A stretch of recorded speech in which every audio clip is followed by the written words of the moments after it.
귓속말입니다. 소근소근 얘기하는 걸 귓속말이라고 얘기를 하죠. 이렇게 귓속말 얘기하는 거 왜 남 듣지 말라고 몰래 얘기할 때 귓속말을 하는 건데 보겠습니다. 네, 지금 이 모습 어디냐? 어제 이 과방입니다. 어제 과방에서 열린 이 이진숙 방송통신위원장 후보 청문회 첫날이었었어요. 어제랑 오늘 이틀 동안 열리죠. 근데 이진숙 후보가 나오고 여기 있는 건 최민희 이 위원장입니다. 최민희 위원장이 입을 가리고 뭐라고 얘기를 해요. 근데 포인트는 마이크는 여기 켜져 있죠. 그래서 저희가 뭐라고 얘기했는지 준비했습니다. 들어보실까요?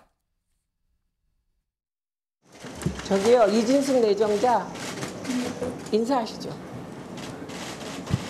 제가 인사하려고 했는데 인사를 안 하고 돌아셔서 가시니까 벌 좀 하잖아요. 그렇게 하시면 안 돼요. 저하고 싸우려고 하시면. 인사하겠습니다. 낙서도 할까요? 그러니까 이렇게 하면 되는 거잖아요. 이거 이렇게 하시면 안 돼요. 가세요.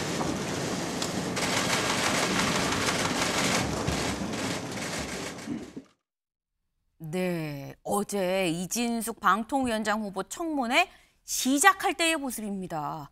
시작할 때 방통위원장한테 이거 제출하고 그리고 돌아서 나오는데 인사 왜 안 해요? 인사하셔야 됩니다라고 얘기하면서 저랑 싸우려고 하시면 안 돼요 라고 한 얘기가 근데 귓속말인데 다 들렸어요. 김진욱 대변인님. 그 어떻게 보셨어요? 22대 국회의 새로운 뉴 노말이라고 해야 될까요?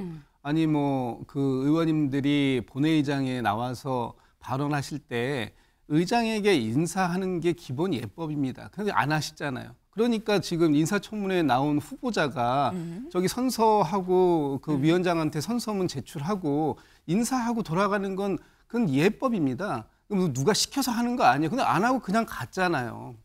물론 그 부분에 대해서 저는 최민희 과방위원장이 당연히 지적할 수 있는 부분 지적했다고 봅니다. 뭐 이제 그 이후에 과방위 운영에 대해서는 뭐 별도로 뭐 논하더라도 최소한 저 과방위의 인사청문을 받으러 나온 사람은 본인의 역할은 다 해야 된다. 본인이 가져가야 할 자세는 다 가지고 가서 국회를 존중하는 모습을 보여줘야 되는 것이지 그런 부분은 없다고 하는 부분에 대해서 그 최민희 위원장은 반드시 지적했어야 될 문제였고 잘 지적했다고 보여집니다.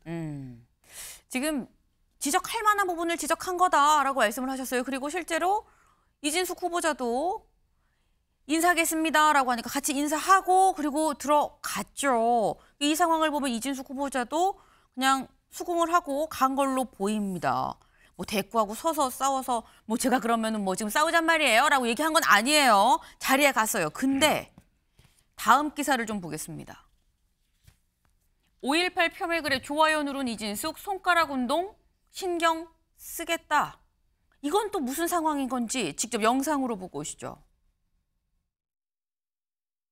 5.18 민주화운동 폄훼 혐오글에 좋아요를 누른 맥락은 무엇입니까? 그냥 무심코 좋아요를 누르기도 합니다. 앞으로는 조금 신경을 써야 되겠다라고 생각을 하고 있고 언제부터 그 우리나라가 이른바 좋아요 연좌제가 있는지도 모르겠고요. 조금 더 손가락 운동에 조금 더 신경을 쓰겠습니다. 네. 지금 이 5.18에 대해서 폄훼한 그런 글이 있는데 여기에 왜 좋아요를 눌렀습니까? 라고 질의를 하니까 내용을 몰랐다라는 취지예요. 무심코 그냥 지인이라서 지인이고 그래서 그냥 지인 거 그냥 좋아요 이렇게 품앗이하듯이 눌러주는 그런 느낌으로 한 건데 몰랐다라는 취지인데 그 뒤에 뭐가 붙었냐면 신지어 의원님. 네. 언제부터 좋아요 연좌제가 있었습니까? 앞으로 손가락 운동 신경 쓰겠습니다. 라는 얘기도 같이 붙였습니다. 저도 뭐 무심코 그냥 누를 때 있어요. 네. 눌렀다 다시 지우는 경우도 있고. 그래서 뭐 이진숙 후보자도 뭐 그런 경우 같은데. 네. 근데 이제 저거 가지고 이제 문제를 삼으면요. 지금 우리 문재인 전 대통령께서도 묘한 그 좋아요를 많이 눌렀다가 나중에 고양이 탓을 했잖아요. 뭐 고양이 관리 잘하겠다 보다 손가락 운동 신경 쓰겠다. 그러니까 누르는 거 한번 생각하고 누르겠다. 네. 뭐 그런 얘기인 것 같습니다. 네. 무심코 누른 거고 사실 이거는 뭐 모를 수 있는 거 아니냐. 이걸 문제 삼기 시작하면 뭐 여야 할 것 없이 다 할 얘기가 있다라는 취지인 건데 일단 앞서 시작할 때 모습과 이 모습을 보시면 두 사람 팽팽하다. 밀리지 않네라는 생각이 들 수 있어요. 어제 질의 과정에서 여러 의원들이 이걸 물어봤습니다. 무슨 질문인지 직접 들어보시죠. 사퇴 의향이 있으신지 예 아니오로만 답을 해주시기 바랍니다. 예 아니오라는 답변을 강요하는 주시기 것은 바랍니다. 대단히 잘못된 지금 제가 것이라고 한국말 하고 이재명 있어요. 못 대표가 알아듣습니까? 말씀을 예 한 걸로 아니오로만 답을 주시기 기억합니다. 바랍니다. 사퇴하시는 게 훨씬 대한민국을 위해서도 좋아 보입니다. 어떻게 생각하세요? 명심하겠습니다. 사퇴하시겠다는 이야기인가요? 사퇴하지 않겠습니다. 혹시 10,000원이 허투루 쓰여졌으면 후보자 자리를 내려놓겠습니까? 10,000원도 허투루 쓰지 않았습니다. 예, 감사합니다. 아니요. 답변하세요. 사퇴하겠습니까? 허투루 쓰지 않았습니다. 예, 답변하지 아니요로 않겠습니다. 답변하지 않겠습니까? 폭력이라고 생각합니다. 네. 사퇴하겠냐 물었는데 조금도 안 밀립니다. 사퇴하지 않겠습니다라고 굳이 말을 듣지 않아도 사퇴 안 하겠다라는 생각이 지금 드는 그런 대화들이 지금 오갔어요. 근데 지금 보면 김기흥 대변인님 굉장히 팽팽한데 사실 청문회가 어제만 있는 게 아니라 오늘도 계속 있거든요. 네. 이게 청문회가 파행으로 가는 거 아니야라는 우려도 사실 살짝 드는 정도의 긴장감입니다. 그러니까 이게 청문회라 하면 네. 그 소위 말해서 이제 장관, 국무위원이 될 사람에 대해서 여러 가지 묻고 대답을 듣는 자리 아닙니까? 그 과정에서 국민이 그런 어떤 자격과 능력이 있는지를 평가하는 자리가 되었음에도 불구하고 이미 답이 정해져 있습니다. 우리는 너를 인정하지 못한다. 당신은 사퇴해야 되고 여기도 올 자격이 없다. 왜냐하면 처음에 지명됐을 때부터 탄핵 얘기를 하지 않았습니까? 결국 의도는 MBC 박문진 이사를 교체하는 부분에 있어서 교체를 못하게끔 해서 탄핵을 통해서 직무 정지하기 위함 아닙니까? 결국 이제 당사자 입장에서 이제까지의 본인의 어떤 삶이 부정되는 상황에 있어서 제가 볼 때는 이게 밀리면 안 된다는 생각을 할 수 있을 것 같아요. 왜냐하면 이게 장관 자리냐 방통위원 자리 그뿐만이 아니라 네. 내가 이제까지 기자 생활하면서 원칙을 가지고 한 소신에 대해서 이걸 부정할 수는 없는 부분이거든요. 그렇다 보니까 어떻게 보면 굉장히 강하게 입장을 내세우고 있다고 보는데 저는 여러 가지 이제 얘기 중에 5.18 폄훼 이런 논란도 있겠지만 네. 여러 가지 사안에 대해서 1년에 여러 가지 입장을 냈거든요. 근데 아무래도 이제 언론 입장에서는 그런 부분만 보다 보니까 굉장히 강한 것 같지만 결국은 MBC 대전 MBC 사장으로서 그다음 MBC에 있으면서 여러 가지 언론 노조가 보여줬던 편향성에 대해서 본인이 문제라고 생각하고 있거든요.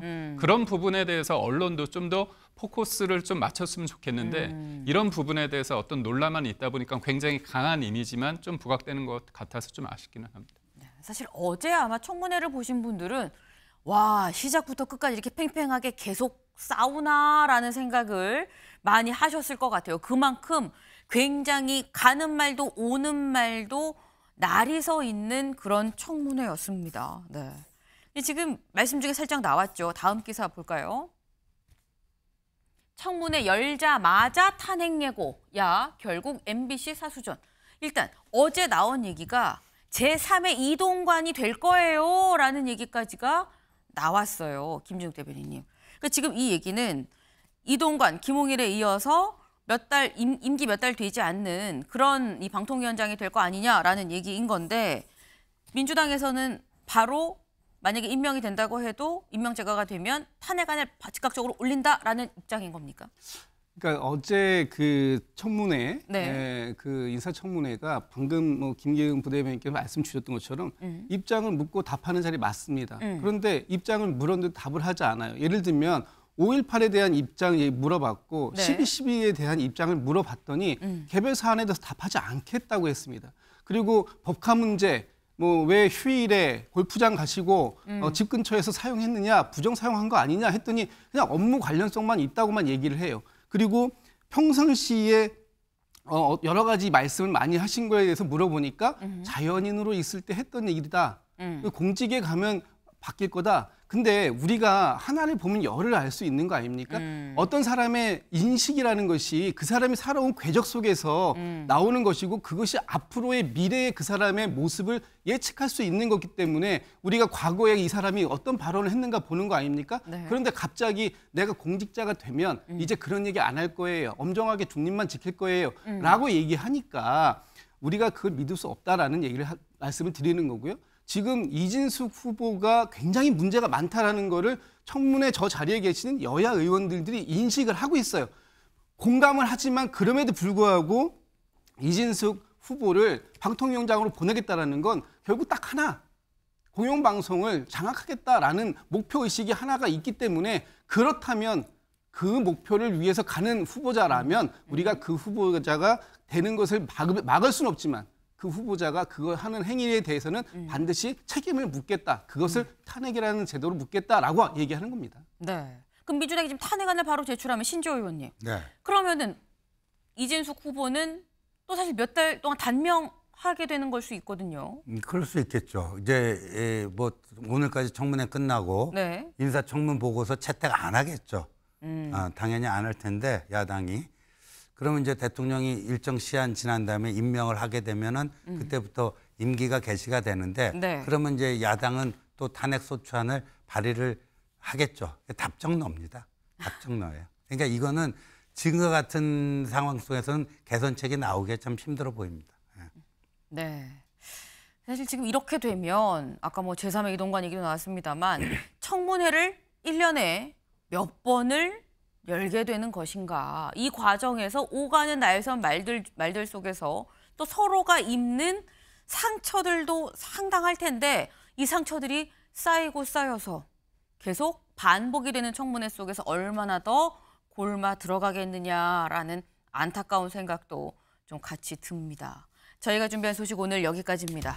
오늘도 좋은 하루 보내세요.